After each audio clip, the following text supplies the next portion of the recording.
नमस्कार प्यारे दर्शकों, मैं आपका ज्योतिष मित्र आदित्य द्विवेदी स्वागत करता हूं आपके अपने YouTube चैनल नक्षत्र तक में। अगर आप अपनी कुंडली का परामर्श चाहते हैं, अपने प्रश्नों के उत्तर चाहते हैं, समस्याओं का समाधान चाहते हैं, खराब ग्रह दशाओं के उपाय जानना चाहते हैं, कुंडली मिलान करवाना चाहते हैं या किसी शुभ मुहूर्त के बारे में जानकारी लेना चाहते हैं तो आप हमारे नंबर पर हमें कॉल कर सकते हैं या व्हाट्सएप मैसेज कर सकते हैं।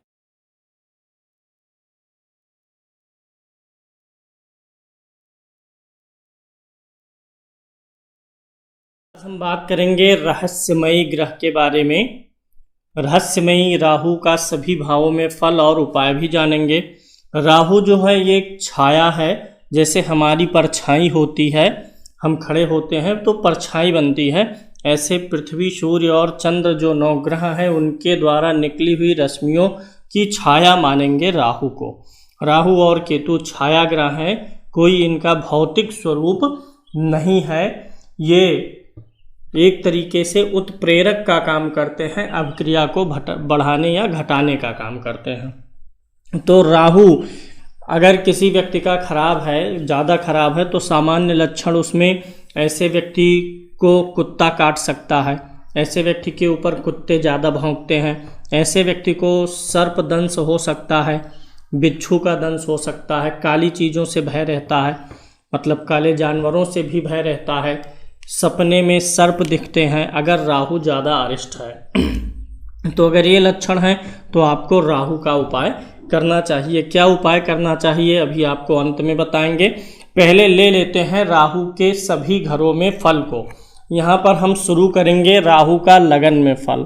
पहला घर, आपकी जो लग्न कुंडली है, ये लग्न कुंडली आपको अपने सामने रखनी है।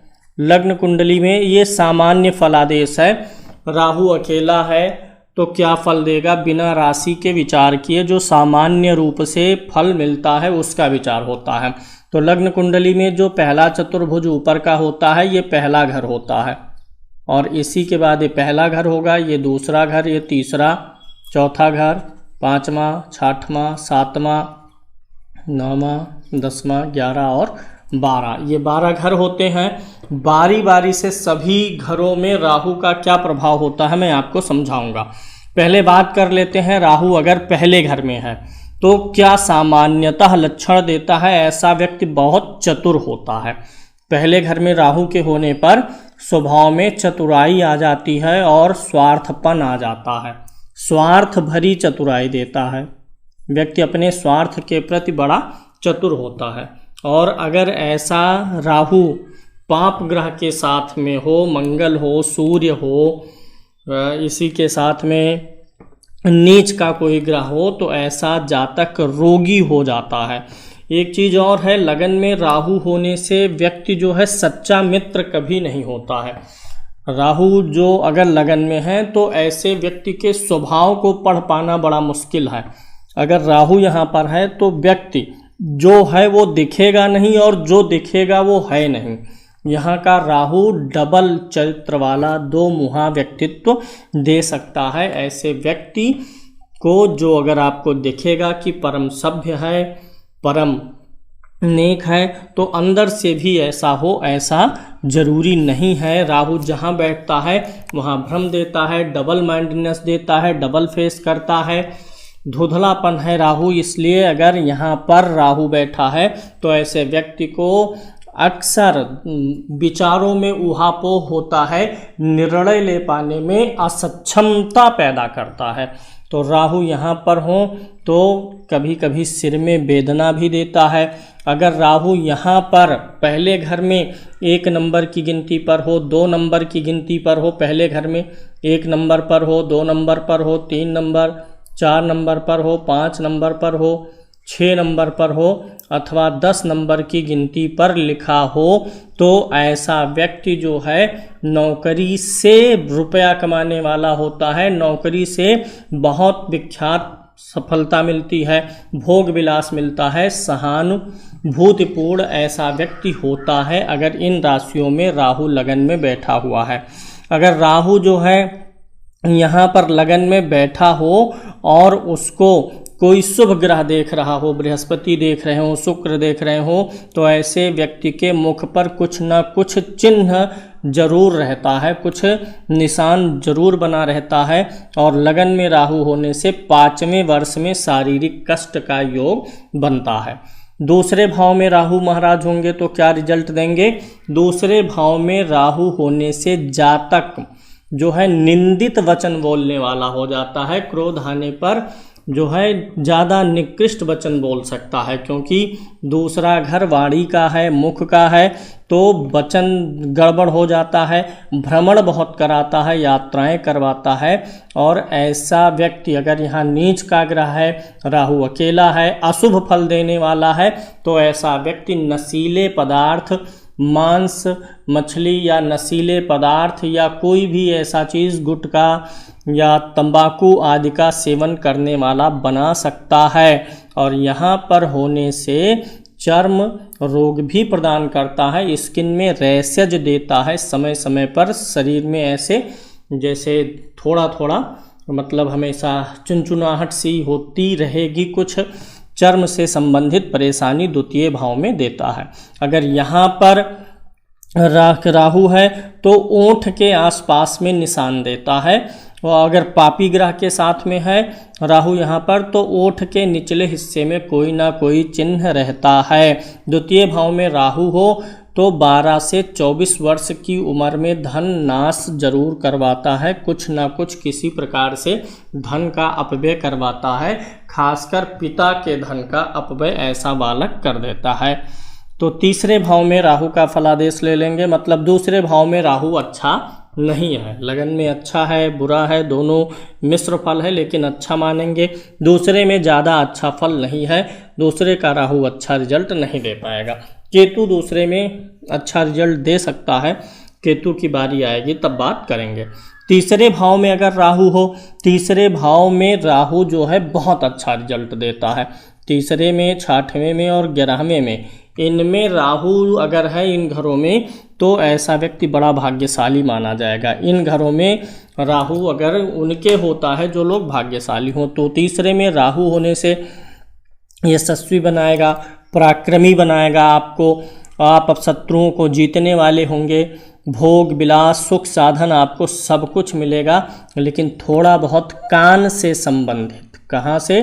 कान और गले से संबंधित परेशानी देता है। अगर यहाँ पर राहु है, क्योंकि राहु संक्रमण है और तीसरा भाव क्या है?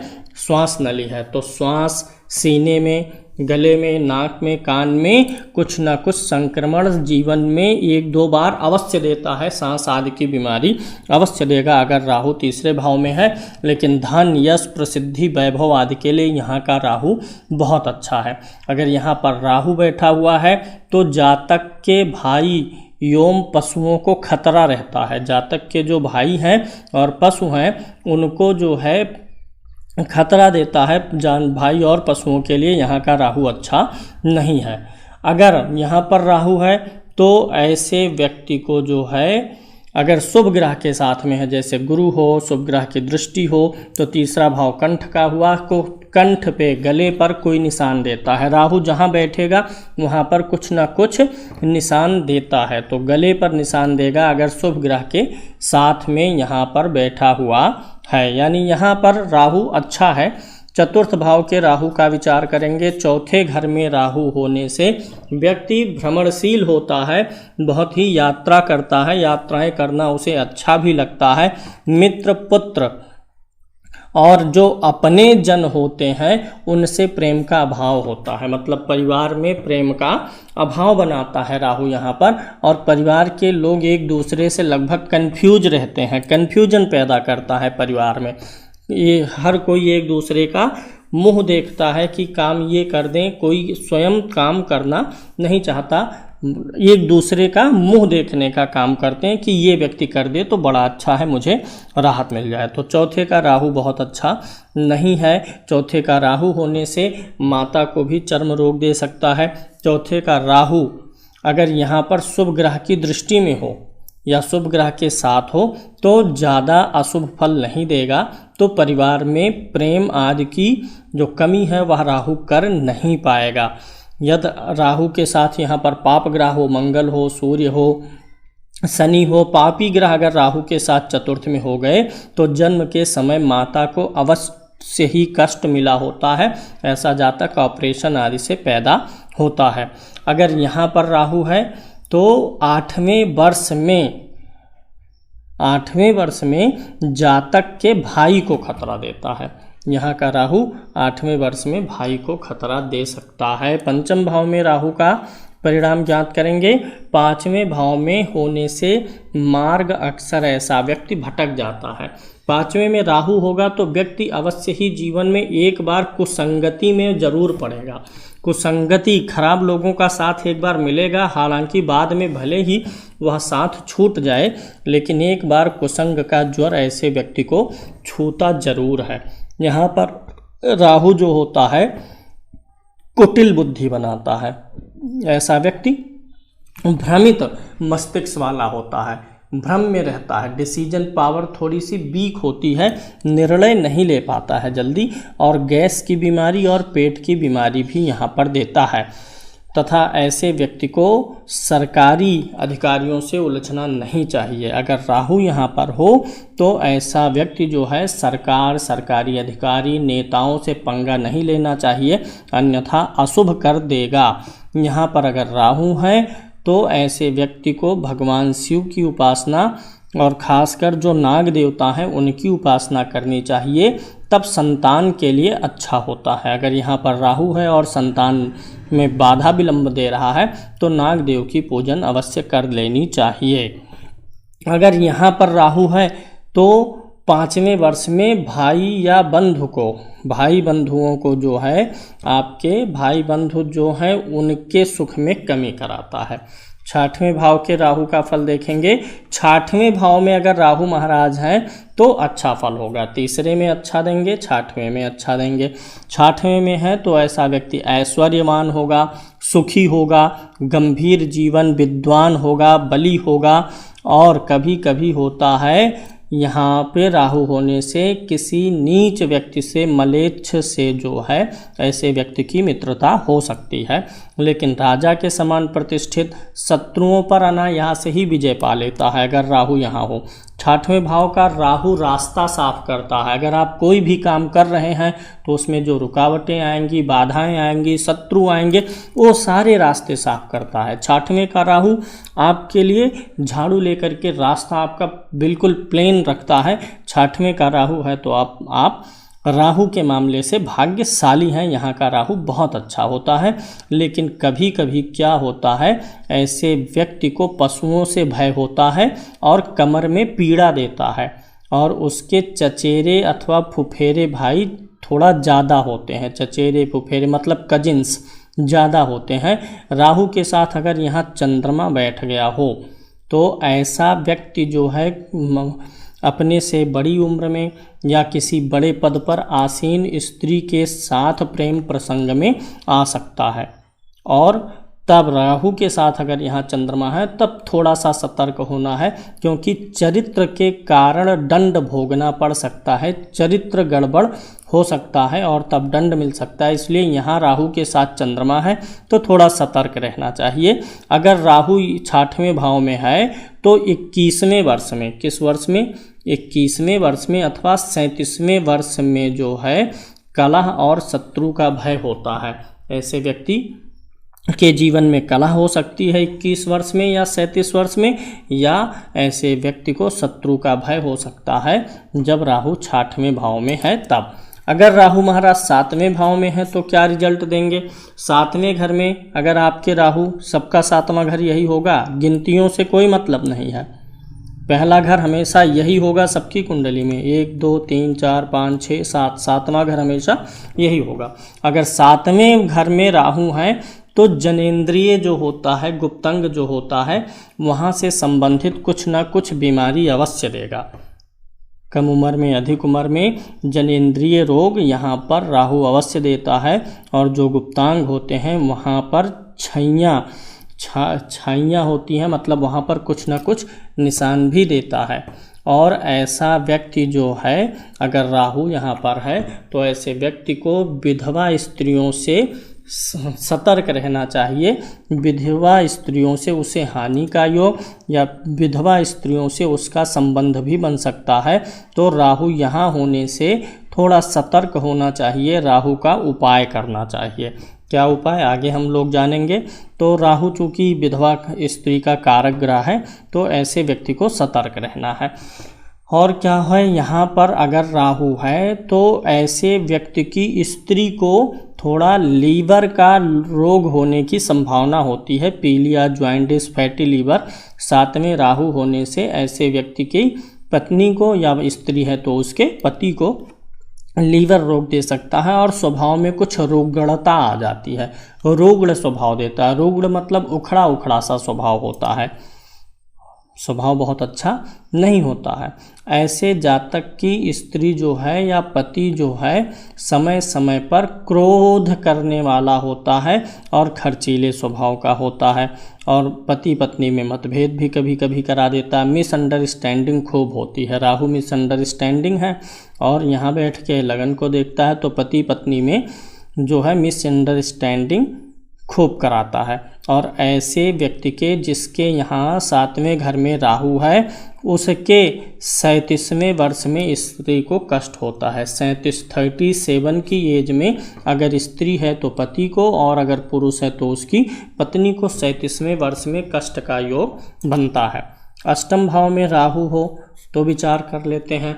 अष्टम का राहु बुरा है, बहुत सारी कुंडलियों को मैंने देखा है। दूसरे भाव और 8वें भाव के राहु को मैं सही मानता ही नहीं हूँ।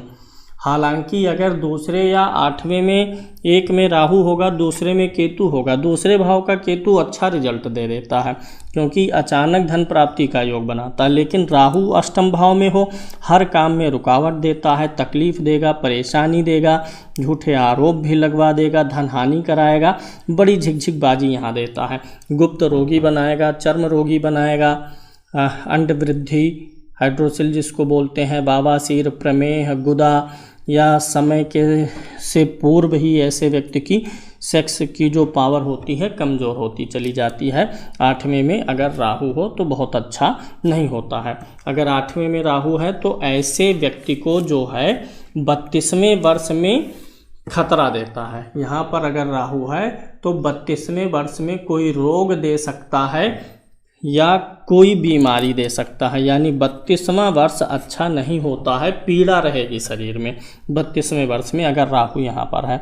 और अगर शुभ ग्रह से दृष्ट हो, शुभ ग्रह देख रहा हो राहु को, शुभ माने गुरु देख रहा हो, शुक्र देख रहा हो, पूर्णिमा का चंद्रमा देख रहा हो, बुध देख रहा हो, तो ऐसे व्यक्ति को 25वें वर्ष में ही जीवन पे खतरा होता है। 25वें वर्ष पर ही जो है स्वास्थ्य में हानि का योग बनता है। अगर अष्टमेश बलवान होगा या बलवान ग्रहों से, अष्टमेश मतलब इस घर में जो गिनती लिखी हुई है उस गिनती का स्वामी अगर बलवान होगा तो 60वें वर्ष में मृत्यु का भय देता है। 8वें का राहु किसी भी प्रकार से नहीं अच्छा, ना धन के लिए, ना स्वास्थ्य के लिए, ना गुप्तांगों के लिए, ना लाइफ जो मैरिड लाइफ है उसके लिए बहुत ही पीड़ित करता है। 8वें का राहु होता है तो अक्सर ऐसे लोगों को डरावने सपने आते हैं, भय लगा रहता है, अनजाना भय लगा रहता है, और सर्प का भय होता है ऐसे लोगों को, और ऐसे लोगों को सपने में भी सर्प दिखता है। तो राहु का उपाय करना चाहिए। अभी किस किस घर के राहु का उपाय करना है मैं बताऊंगा, पहले कंप्लीट कर लेते हैं। राहु अगर 9वें भाव में है तो ऐसा व्यक्ति धर्म के प्रति कुछ नीच कर्म कर सकता है, नीच कर्म करता है और अपवित्र अवस्था में ज़्यादातर उसका समय बीत जाता है। धर्म कर्म में राहु यहाँ होने से अनासक्ति देता है, धर्म कर्म में रुचि नहीं लेने देता है, और अल्प सुख भोगी भी बनाता है, भ्रमणशील करता है, और धन के लिए यहाँ का राहु अच्छा नहीं होता है, व्यक्ति आधर्मिक होता है। अगर राहु 9वें भाव में है तो शुभ नहीं है। राहु यहाँ हो तो 19वें वर्ष में, लाइफ के 19वें वर्ष में या जीवन के 29वें वर्ष में जो है खतरा देता है, स्वास्थ्य को खराब कर सकता है या कोई संकट आपके ऊपर आ सकता है। अब अगर राहु 10वें भाव में है तो क्या रिजल्ट देगा। दसम भाव के राहु का परिणाम जानते हैं। दसम भाव में अगर राहु है तो विद्वान बनाएगा, धनवान बनाएगा और व्याधि से पीड़ित करेगा, वात रोग दे सकता है। यहाँ अष्टम का राहु भी गैस की बड़ी बीमारी देता है, गैस ऐसे व्यक्ति को बहुत बनता है। और दसम भाव में अगर राहु यहाँ पर है तो ऐसा व्यक्ति शास्त्रों का भी ज्ञाता होता है, वस्त्र आदि का सुख उसे अच्छा मिलता है और ऐसे व्यक्ति शत्रुओं का नाश करने वाले होते हैं, अच्छी आमदनी करने वाले, प्रसिद्धि पाने वाले होते हैं। मतलब दसम भाव का राहु जीवन के लिए अच्छा है। अगर यहाँ पर राहु शुभ ग्रह से दृष्ट हो जाए दसम भाव में, या राहु अच्छे डिग्री का हो जाए, अच्छी पोजीशन में हो, तो ऐसा राहु ग्राम प्रधान भी बनवा सकता है, अपने लोकल क्षेत्र का नेता बनवा सकता है। और अगर राहु यहाँ पर है दसम भाव में तो ऐसे व्यक्ति को 54 की एज में सतर्क रहना चाहिए, शत्रु या शस्त्र से भय होता है, तो ऐसे व्यक्ति को यहाँ सतर्क रहना है। जिनका राहु अशुभ होता है, इन ऐसे लोगों का पैसा गिरना या पैसा चोरी होना या पैसा का कोई पैसा ठग ले, इनसे फ्रॉड कर जाए, ऐसे भी योग बनते हैं। अगर राहु खराब है, राहु ही ये सब करवाएगा। राहु के साथ शनि हो, राहु पर शनि की दृष्टि हो तो भी ये सारे योग बनते हैं, चोरी का, धन चोरी होने का, धन फ्रॉड होने का। राहु अगर 11वें भाव में है तो कैसा फल देंगे? 3, 6, 11 में राहु उत्तम है। अगर राहु आपके 11वें घर में है तो आप भाग्यशाली हैं। आप सुख, साधन, धन, वैभव, यश, प्रसिद्धि, वस्त्र, आभूषण, अन्न आदि, गाड़ी, मोटर सब कुछ आपको देगा राहु यहाँ का। एकादश राहु जो है बहुत अच्छा देता है और ऐसा व्यक्ति जो है सम्मानित भी होता है, अन्य लोगों के द्वारा, सरकार के द्वारा, राजा के द्वारा सम्मान भी मिलता है। एकादश राहु होने से 45 की एज में, 45 वर्ष की उम्र में भय होता है। 45 वर्ष की उम्र में संतान को जो है दिक्कत हो सकती है या धन संबंधी परेशानी दे सकता है। 12वें भाव में राहु महाराज होंगे तो क्या रिजल्ट देंगे? 12वें में होने से नीच कर्म देते हैं, चरित्र बिगाड़ने लगते हैं। अगर 12वें भाव का स्वामी मजबूत ना हुआ, सप्तम मजबूत ना हुआ, तो ऐसा व्यक्ति नीच कर्म करने वाला और बड़ा प्रपंच करने वाला होता है। 2 दूनी 4 होता है, लेकिन 12वें का राहु हो तो ऐसे लोग 2 दूनी 5 करने लगते हैं। हाँ, लोकल भाषा में बोलते हैं 3-5 करना। हाँ, आप बहुत 3-5 करते हैं, मतलब इधर की बात इधर, उधर की इधर, ये सब करना, प्रपंच करना राहु 12वें भाव में देता है। कपटी बनाता है, दंभी बनाता है और चर्म रोगी भी बनाता है और कभी कभी जन्म स्थान से दूर ले जाता है। अगर दूसरे भाव में राहु होता है, राहु हो दूसरे भाव में शनि हो, राहु या शनि होते हैं, तो ऐसा व्यक्ति कुछ काल के लिए अपने घर को छोड़ देता है। पढ़ाई के समय में अपने घर को ऐसे व्यक्ति छोड़ता है, ननिहाल में रह करके या किसी हॉस्टल वगैरह में ऐसे व्यक्ति का 4, 6, 10 साल अवश्य बीतता है दूसरे भाव में राहु शनि होने से। वही चीज़ यहाँ भी है, अगर 12वें में हो तो भी घर कुछ समय के लिए छोड़ना पड़ता है। तो द्वादश का भी राहु अच्छा नहीं होता है, संतान और स्त्री से भी चिंता देता है। और ऐसे अगर राहु यहाँ पर है तो 45 वर्ष की उम्र में स्त्री को पीड़ा देता है, आपकी पत्नी को पीड़ित करेगा। तो ये हो गया फल। अब उपाय बताते हैं। देखिए, अगर राहु दूसरे भाव में है, दूसरे भाव के राहु का उपाय करना है। चौथे भाव में है तो उपाय करना है। सप्तम भाव में है तो उपाय करना है। 8वें भाव में है तो उपाय करना है। 9वें में है तो करना है और 12वें में है तो उपाय करना है। अन्य घरों में चल जाएगा, लेकिन इन घरों में उपाय करना है। खासकर अगर राहु दूसरे में है, 7वें में है, 8वें में है, तब तो करना ही है। अगर इन घरों में है तो करिए, लेकिन दूसरे और 8वें का ज़्यादा घातक होता है। तो पहले मैं उपाय बताऊंगा, फिर अन्य चीज़ ग्रहण दोष, राजयोग, पितृदोष बताऊंगा। अगर राहु खराब है, खराब राहु के लक्षण हैं, सपने दिखते हैं सर्प के, कुत्ते ने आपको जीवन में कभी काटा है, सर्प बिच्छू आदि ने छुआ है, तो राहु का उपाय करिए, दान करिए। राहु के लिए काला उड़द, जो काली दाल होती है, काली दाल होती है ना, आप लोग कहते हैं, या काला उड़द साबुत, मतलब बिना टूटा हुआ, दान करना है। 2 किलो करिए, 2 केजी करिए 7 शनिवार लगातार। स्त्रियों को अगर बीच में कोई समस्या आती है तो उस शनिवार को छोड़ सकती हैं। संकल्प जरूर लेना है, हाथ में जल लेकर के, अपना नाम बोल के कि मैं फला अपने राहु के अशुभ प्रभाव की शांति के लिए काले उड़द का दान कर रहा हूँ। इतना बोल करके जिनका राहु अशुभ है दान करना चाहिए। जिनका राहु अशुभ है उनको सर्प नहीं मारना चाहिए। जितने भी काले रंग के प्राणी हैं, ऐसे काले रंग के प्राणियों पर अत्याचार नहीं करना चाहिए। काले व्यक्ति को भोजन कराने से, पैसा देने से राहु शांत होता है। जो गरीब लोग हैं, जो खासकर शारीरिक रूप से डिसेबल्ड हैं, ऐसे लोगों की सेवा करने से राहु अच्छा हो जाता है। तो राहु का ये उपाय हो गया। राहु का मंत्र है ओम रांग राहवे नमः। ओम रांग राहवे नमः, इस मंत्र का जप करना चाहिए संकल्प ले करके, किस लिए कर रहे हैं या बोल करके। राहु का रत्न गोमेद होता है।